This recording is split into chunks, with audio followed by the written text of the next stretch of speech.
बिस्मिल्लाहिर्रहमानिर्रहीम। सवाल यह है कि टेस्ट ट्यूब बेबी पैदा करने का अमल IVF प्रोसीजर हलाल है या हराम। तो जवाब महतुल्लाह सिस्तानी फरमाते हैं, टेस्ट ट्यूब में बीवी के तुख्म को शोहर के स्पर्म के साथ मिलाप करवाने के बाद उसे दोबारा बीवी के रहम में रखने का अमल बज़ात खुद जायज़ है, लेकिन आम तौर पर यह काम कुछ हराम मुकदमात पर मौकूफ़ होता है, जैसा कि हराम छूने और शर्मगाह को देखने जैसे अहकाम कि जो वीडियो में किस्त नंबर 7 में इस बारे में तफसीली बता दिया गया। सिवाय हालत ज़रूरत के इस अमल की हुर्मत ज़ायल नहीं होती। तो सवाल यह है कि टेस्ट ट्यूब बेबी का क्या हुक्म है कि अगर मादा मनविया शोहर से लिया गया हो। तो जवाब महतुल्लाह सिस्तानी फरमाते हैं, बीवी के तुख्म को शोहर के स्पर्म के साथ फर्टिलाइज़ करने के बाद बीवी के रहम में रखना बज़ात खुद जायज़ है, लेकिन इसके हराम मुकदमात और इस अमल के दौरान पेश आने वाले हराम अफ़आल जैसा कि ख़ातून का हराम छूने और देखने के लिए अपने बदन को पेश कर देना से इज्तनाब करना ज़रूरी है। दूसरा सवाल ये है, एक शख्स बांझ है और डॉक्टर मादा मनविया के टेस्ट से उसके बांझपन का सबब जानना चाहता है और एक ऐसे आले के ज़रिए उसकी मनी निकाली जाती है जो उसके आले तनासुल पर चढ़ा दिया जाता है और वहाँ एक ख़ास तरह से हरकत करता है जिसकी वजह से उस मर्द की मनी निकल जाती है। तो क्या ये अमल भी इस्तेमना शुमार होगा ताकि उसकी अंजामदही हराम हो, या टेस्ट के लिए ये अमल जायज़ है? और क्या मरीज़ की हालत हरज, तकलीफ़ और ज़रूरत के लिहाज से हुक्म में कोई फ़र्क है या नहीं? तो जवाब महतुल्लाह सिस्तानी फरमाते हैं, जी हाँ, ये इस्तेमना शुमार होता है, और अगर टेस्ट इस पर मौकूफ़ न हो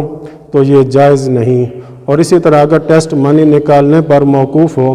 और मनी निकालना इस्तेमना करने में ही मुनहसर हो तो भी ये अमल जायज़ नहीं, सिवाय तकलीफ़ और ज़रूरत के।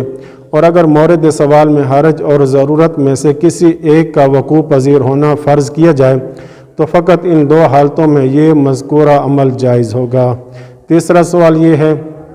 औलाद न होने की सूरत में क्या मियाँ बीवी के लिए मादा मनविया के मेडिकल टेस्ट की गर्ज से मनी निकालना जायज़ है, और यूँ के जिमा के बग़ैर इंज़ाल हो या किसी ऐसे मसनूई आले की मदद से मनी निकाली जाए जो मनी को खींच के निकाले।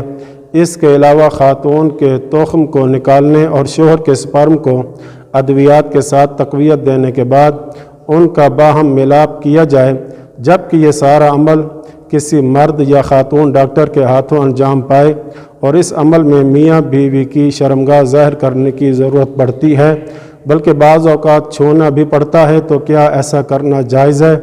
और क्या बच्चे पैदा करना इन ज़रूरियात में से शुमार होता है जो मुहर्रमात को मुबाह कर देती हैं?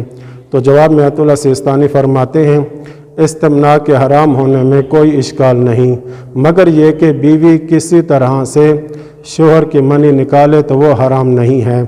इसी तरह शर्मगाह को ज़ाहिर करने और हराम देखने और छूने के लिए पेश करने के हराम होने में भी कोई इश्काल नहीं है। मियाँ बीवी की औलाद की हाजत आम हालात में इस कदर ज़रूरत की हद को नहीं पहुँचती कि इसके सबब हराम काम मुबाह हो जाएं, लेकिन इन आने वाले दो मवारिद में औलाद की हाजत उस ज़रूरत की मिकदार को पहुँच जाती है जहाँ हराम काम मुबाह हो जाते हैं।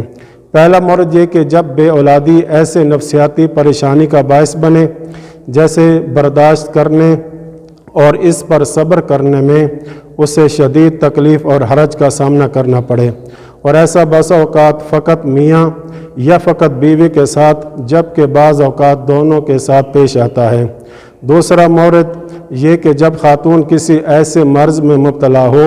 जिसके इलाज का तरीका बच्चा पैदा करने में ही मुनहसर हो, और वो ख़ातून इस इलाज पर मजबूर हो, या ऐसे हो कि बे औलादी ख़ातून को उन बीमारियों में मुब्तला कर दे जिनके इलाज का तरीका फ़कत बच्चे पैदा करने में मुनहसर हो, तो दोनों सूरतों में जितनी मिकदार का ज़रूरत तकाज़ा करे